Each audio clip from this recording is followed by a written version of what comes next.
Hello everyone. तो जैसा कि आप जानते हैं कि 70th बीपीएससी की परीक्षा बहुत पास आ रही है। इसके लिए हमने 10 मिनट सीरीज स्टार्ट किया है। आज का जो टॉपिक है ये है विटामिन। 10 मिनट के अंदर अंदर आपको इसको याद करना है। साथ ही साथ एग्जामिनेशन में एक नंबर यहाँ से पक्के आ ही जाएंगे। हम इस सेशन में विटामिन के नाम देखेंगे, उनके सोर्सेज देखेंगे और सबसे इम्पॉर्टेंट उनकी कमी से होने वाली बीमारियों को समझेंगे। तो सबसे पहले आपको ये समझना है कि विटामिन ए, डी, ई और के, ये 4 विटामिन जो है वो फैट सोल्यूबल है, यानी कि ये पानी में घुलकर आपके यूरिनेशन से नहीं निकलते हैं। बाकी विटामिन बी और सी ये वाटर सोल्यूबल है। इसका मतलब है कि जब इसका सेवन होता है तो ये पानी में घुल सकते हैं और आपके यूरिनेशन से ये निकल सकते हैं। आपने जनरली देखा होगा कि बचपन में जब हमने विटामिन बी कॉम्प्लेक्स के कैप्सूल्स खाए थे तो उसके बाद जो पेशाब होता है वो पीला होता है, राइट। तो यूरिनेशन पीला हो जाता है। ये बी और सी आपके वाटर सोल्यूबल विटामिन है। तो सबसे पहले आइए समझते हैं विटामिन ए को। जैसा कि आप देख सकते हैं यहाँ पर आपको क्या चीज़ों को याद रखना है कि विटामिन ए का नाम क्या है। विटामिन ए को हम किस नाम से जानते हैं? रेटिनॉल एसिड के नाम से जानते हैं।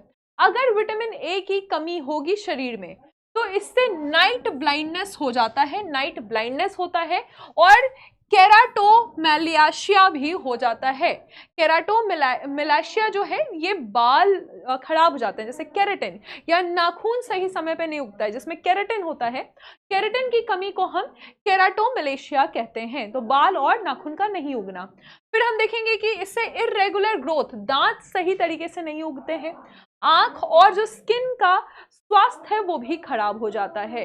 लेकिन इसमें जो मेन पूछा जाता है वो है नाइट ब्लाइंडनेस। अब आप इसमें ये समझें कि हरा फल सब्जी खाने से या कद्दू खाने से, दूध पीने से, बटर, अंडा, कॉड लिवर, ये सबसे ये विटामिन आपको मिल सकती है। लेकिन इसमें जो सबसे मेन सोर्स जो पूछा जाता है वो है गाजर। तो कैरेट खाने से विटामिन ए मिलते हैं और साथ ही साथ स्वीट पोटैटो, मीठा वाला जो आलू होता है उसमें भी विटामिन ए की मात्रा भरपूर होती है। तो ये हो गया आपका विटामिन ए। फिर हम देखेंगे विटामिन डी, क्योंकि पहले हम फैट सोल्यूबल विटामिन को देख रहे हैं। विटामिन डी आपको सबसे ज्यादा सनलाइट से मिलता है, सूरज की रोशनी से मिलता है। अगर विटामिन डी की कमी हो जाती है तो हड्डी और दांत कमजोर हो जाते हैं। बच्चों में अगर हड्डी अच्छे से विकास नहीं होता है या बड़ों में नहीं होता है तो इसे हम रिकेट्स कहते हैं और ऑस्टोमेलेशिया कहते हैं। ऑस्टोमेलेशिया का मतलब ही हड्डी होता है और अगर हड्डी का विकास नहीं हुआ तो ऑस्टोमेलेशिया हो गया। दांत और हड्डियों के लिए विटामिन डी की जरूरत पड़ती है और इसका नाम कैल्सीफेरॉल है। कहीं कहीं ये शोले कैल्सीफेरॉल भी लिखा हुआ है, तो कैल्सीफेरॉल इसका नाम है। बाकी आपको पता है कि हरा सब्जी खाने से या मीट मछली खाने से, दूध पीने से आपको विटामिन डी मिल जाएगा।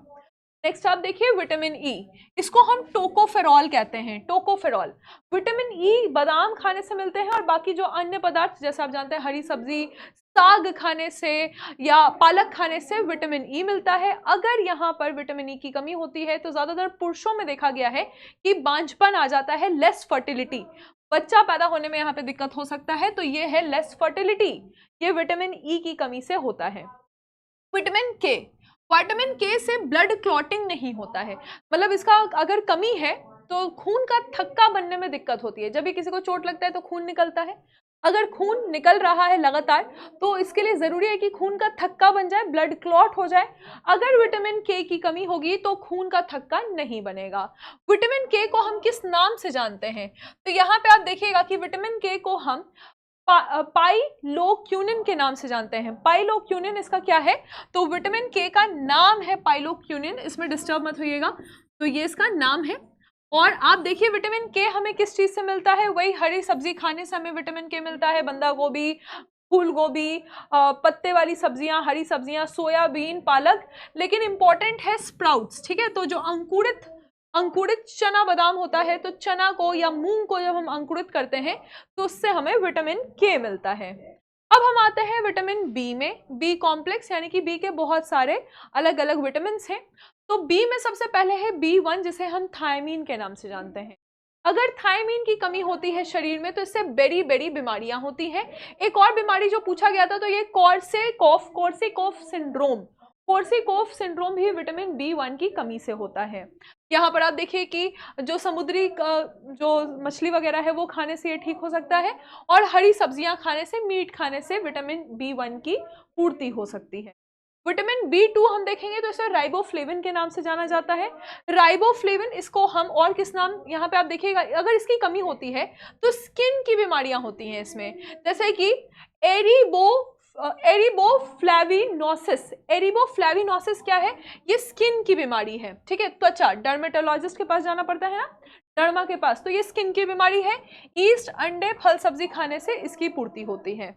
नियासिन विटामिन B3 को कहते हैं, इससे पेलाग्रा होता है, पेलाग्रा बीमारियां होती हैं, किससे? B3 से। ये पूछा गया है, B3 को हम नियासिन के नाम से जानते हैं।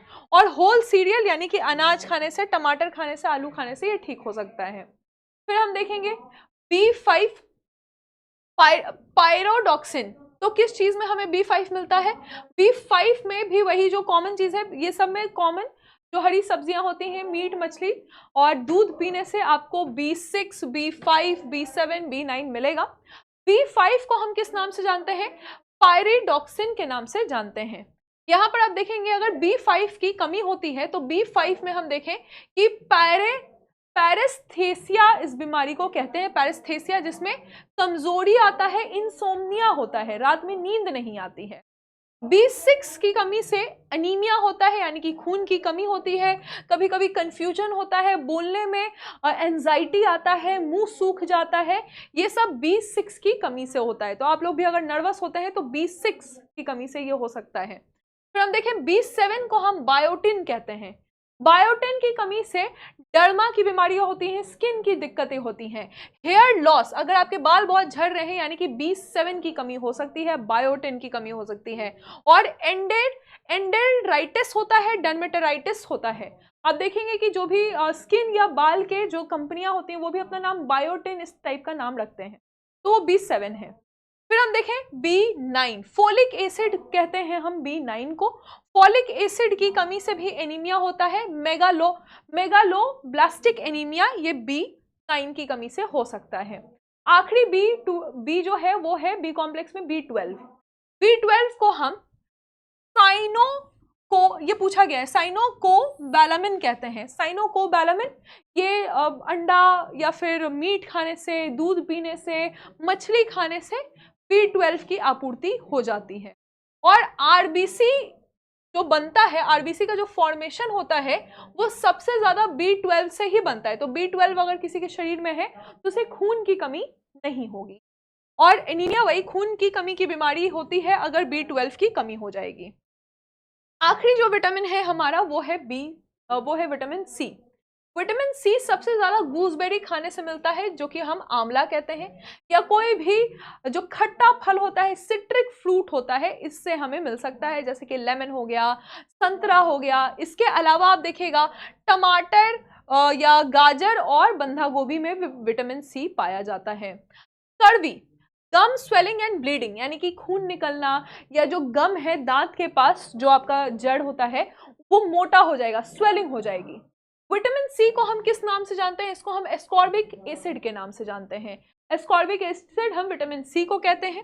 अब ये क्या करता है विटामिन C हमारे बॉडी में? लिगामेंट और टेंडेंस जो होते हैं, यानी कि मसल और हड्डी के बीच में जो लिगामेंट्स होते हैं और टेंडेंस होते हैं, इसको ये बनाता है।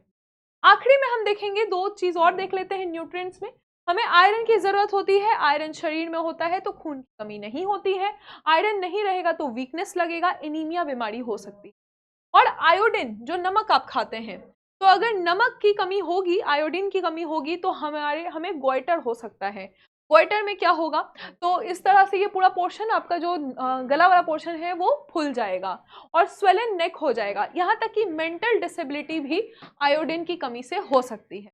तो ये रहा आपका 10 मिनट का सेशन जहाँ पे हमने विटामिन्स के बारे में पढ़ा। Thank you.